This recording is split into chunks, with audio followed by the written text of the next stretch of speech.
nyuma yo gusoza amasomo y'icyiciro cya gatatu cya kaminuza hanze y'u Rwanda harimo n'amasomo y'ubuhinzi muri 2020 Mugisha Norman yinjiye mu bucuruzi bw'imboga n'imbuto kuko yabonaga ariho hari amahirwe y'ishoramari, gukora amasaha menshi agakorana n'abahinzi hirya no hino mu gihugu ndetse n'udushya mu ikoranabuhanga ni bimwe mu byatumye ubucuruzi bwe bushinga imizi. None tugatangira kubiha abakiriya bacu, ari amaresitora, ari amahoteli, ari no mu ngo z'abantu.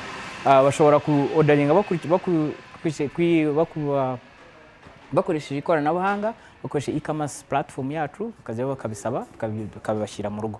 Ubu Mugisha mu mushinga we arimo gukoresha abakozi bagera kuri 50 mu buryo buhoraho mu gihe akorana n'abahinzi bagera ku 10,000. Uko isoko rigenda ryaguka niko nawe yagura ibikorwa bye. Ubu maze gufungura amashamane mu mujyi wa Kigali, aha tumusanze ni Kibagabaga mu karere ka Gasabo. Mugisha avuga ko hari amahirwe ari mu buhinzi n'ubworozi urubyiruko rutajya rumenya. Gushirika ubute bagakura amaboko mu mufuka bagakora. Ubuhinzi hari amahirwe menshi cyane y'urubyiruko. Dukeneye ibiryo isaha n'isaha kandi ayo ni amahirwe. Abahinzi bakeneye kuzamura umusaruro wabo, ayo ni amahirwe. Bakeneye amafumbire, ayo ni amahirwe. Umuhinzi uri Rutsiro akeneye ko umusaruro wawe ugera i Kigali, ayo ni amahirwe ku rubyiruko.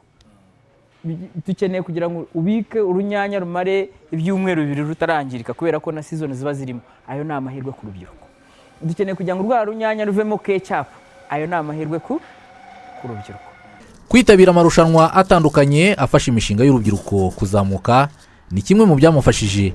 Aha ku isonga avuga amarushanwa ya Ayute Africa Challenge Rwanda, amarushanwa aterwa inkunga n'umuryango utari wa leta Heifa International Rwanda, yitabiriye akabona ibihumbi 6 by'amadolari byamufashije kwagura ibikorwa bye.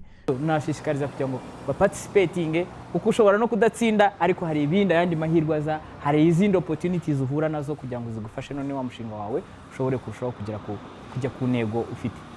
Umuyobozi w'umuryango Heifa International Rwanda Ruzibuka Verena avuga ko uyu muryango ufite gahunda yo gukomeza guteza imbere urubyiruko rufite imishinga y'ubuhinzi n'ubworozi iri mu dushya dutanga ibisubizo ku bibazo abaturage bafite, kandi rushobora iri innovation iri ku isoko deja cyangwa ari innovation bashaka gushira ku isoko, ariko ni innovation iri kuza gukemura ibibazo bitandukanye mu buhinzi n'ubworozi.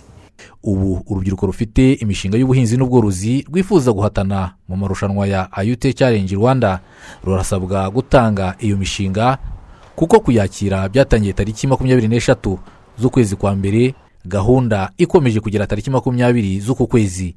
Ubu hari miliyoni 50 z'amafaranga y'u Rwanda azasaranganywa batatu bazatsinda muri aya marushanwa.